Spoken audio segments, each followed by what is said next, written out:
This is Paul W. Papa, author of the Max Rossi Mysteries, crime noir series set in 1950s Las Vegas, and I love listening to Anne, Tracy, and Kathy on the Dark and Stormy Book Club podcast. Let's listen to some more, shall we?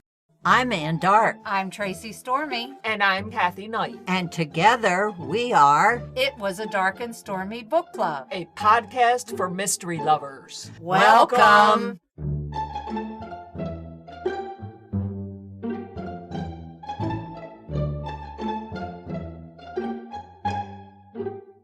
If you enjoy our show, please consider contributing to the Dark and Stormy Patreon. By becoming a patron, you will help us create better and quality content. There are also benefits to becoming a patron, such as exclusive content and Dark and Stormy merchandise. Become a supporter at patreon.com/darkandstormybc. Check our website for the link. We appreciate any and all contributions. Thank you. We would like to welcome Sheryl Ickes to the program.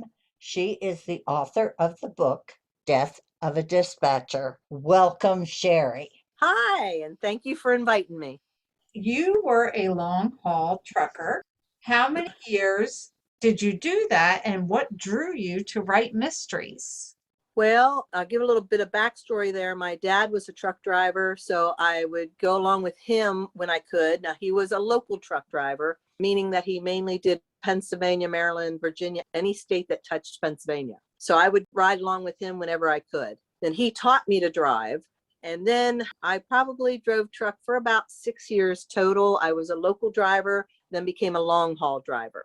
I've always liked reading mysteries, and I just thought that truck driving lends itself to some great stories. You have some great characters out there driving trucks, interesting adventures on the road.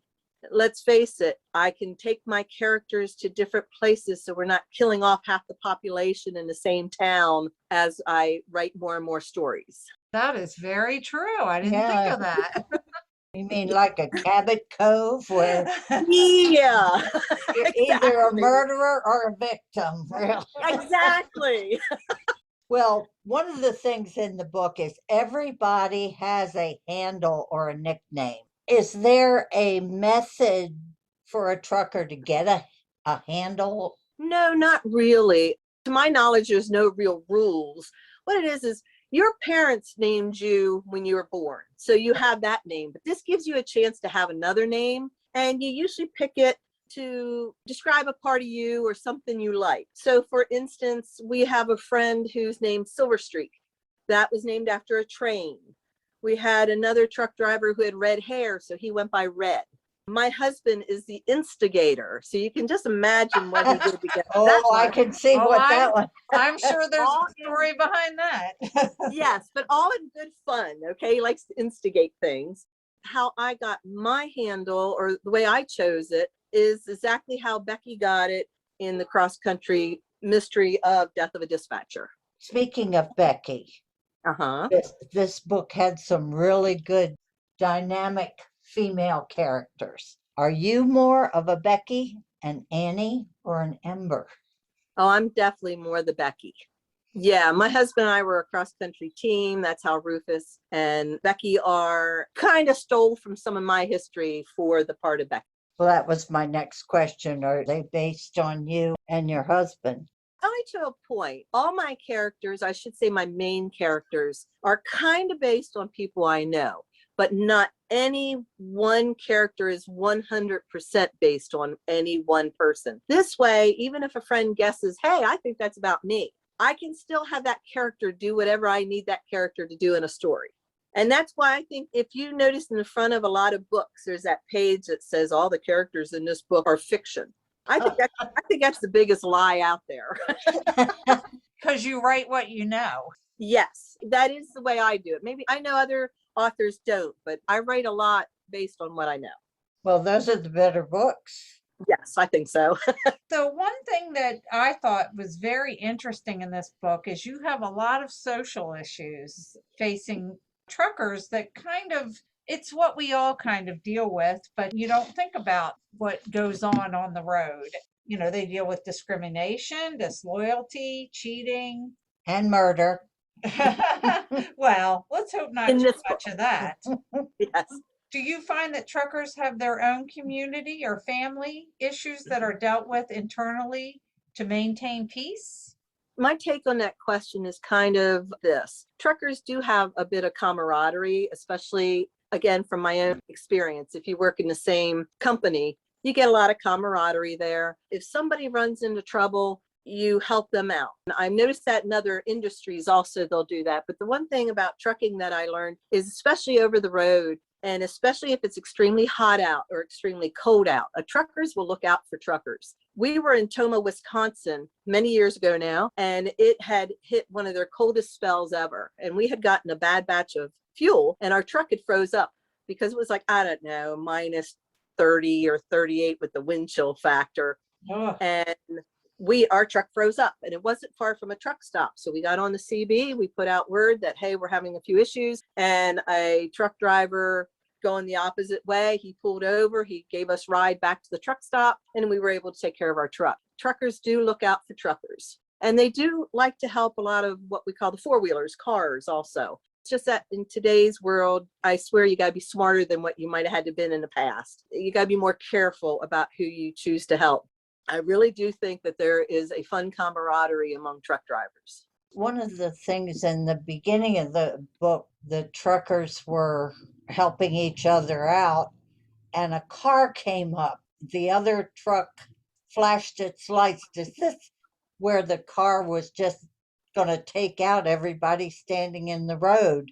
Does this happen a lot? Well, in my book, Becky's in the front and she notices this car doing it. In today's world, there's a lot more with cell phones. They call it distractive driving. Hear about lots of different accidents happening and finding out people were texting or whatever. Even if there's a wide spot, it's so easy for a car, if they hit into the gravel on the road or some grass, it sucks them over. Yeah, when you're anywhere near the highway, you have to keep an eye on, and it's so easy to get involved in what you're doing that you kind of forget that. So Becky, she was keeping an eye on it. And when she saw that was going to happen, she blew the horn. Guys were able to dive to safety. There's been a number of times where I've been along the road. The one time my tire was overheating, just happened to be running in the same direction as my dad was. He was right behind me. He pulled off. We had to pull a tire because it was getting hot. There, you just really got to keep an eye on what's going on around you. Too dangerous for me, thank you. But this book kind of gave me the feeling that you really loved that life. Why did you stop?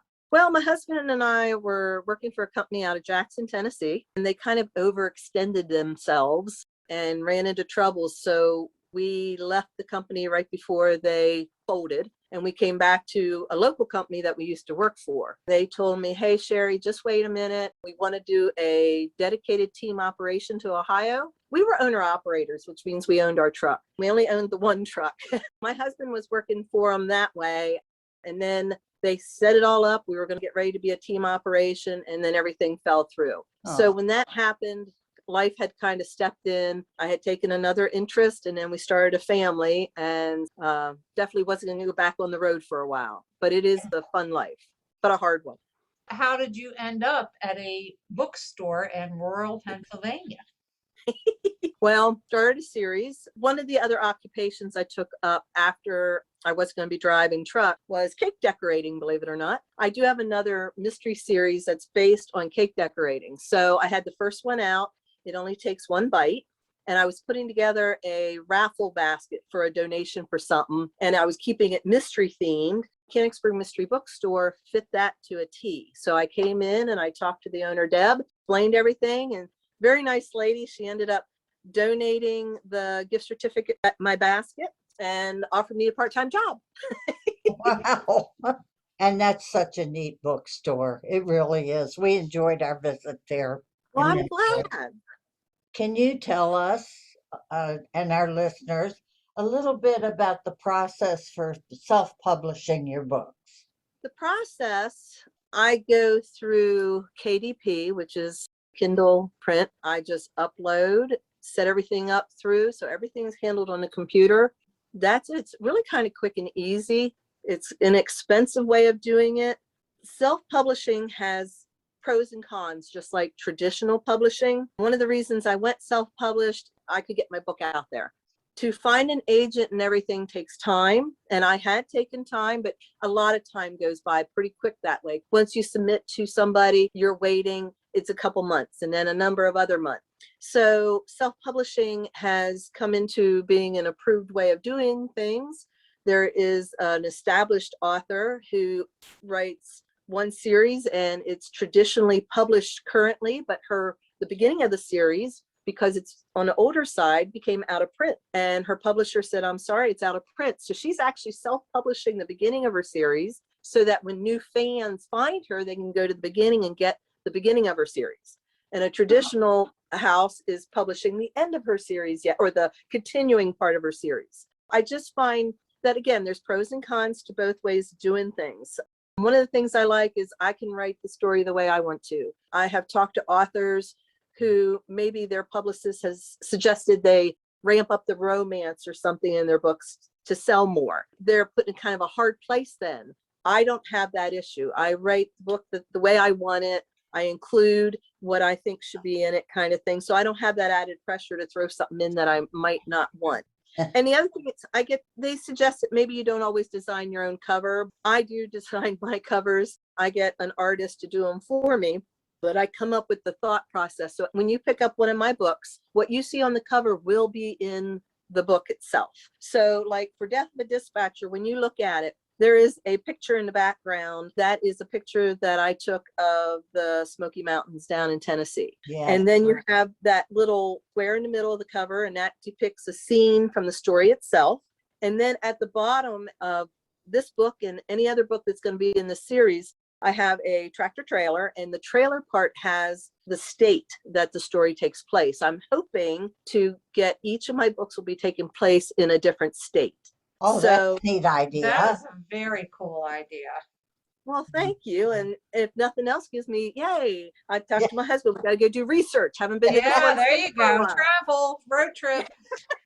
It's funny you should say that, Sherry, because even big authors like we interviewed Sarah Paretsky, and she's as big as she is, she still has to get everything approved and her subject matter, and that has to get very old, somebody who's so established. I remember the one thing I heard about Jackie Collins. They had asked her something about how she writes books, and she goes, she writes books to please herself. She says, I just trust that there'll be people out there who want to read what I write, but I write what I want to write. That just sounds in my head when I think about maybe going a direction that isn't quite me. And it's like, why? I write what I like to read in the way that I like to read them. Hopefully there's enough people out there that like my books also. Yeah, well, I'm a fan. I really enjoyed this book, and I look at trucks when they go by a little bit different because I know some of the parts. You put all the different parts in a diagram on the front.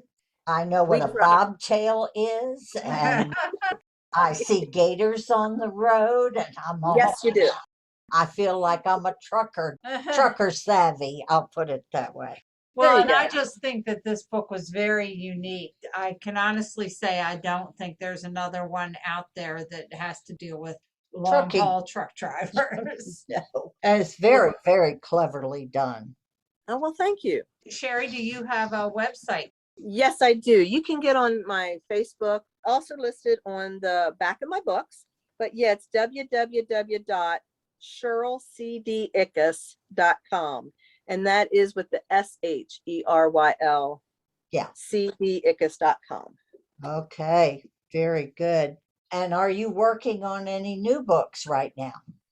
Yes, in each of my series. In fact, I'm doing a short story called Crunch of the Nutcracker that is going to be part of my Slice of Life mystery series. That's the cake decorating one. That'll be out by December. I have the next one in that series, Piece of My Heart, I'm working on. And then hopefully early-ish next year, the next one, the truck driver series, which is going to be Bear Attack. Ooh, that sounds good. And I have a few more that are sketched out so I know which direction I'm going. Okay, great. Well, Sherry, we thank you for talking with us. We enjoyed meeting you at the bookstore. We hope we get up there again before too much longer. It was beautiful, beautiful.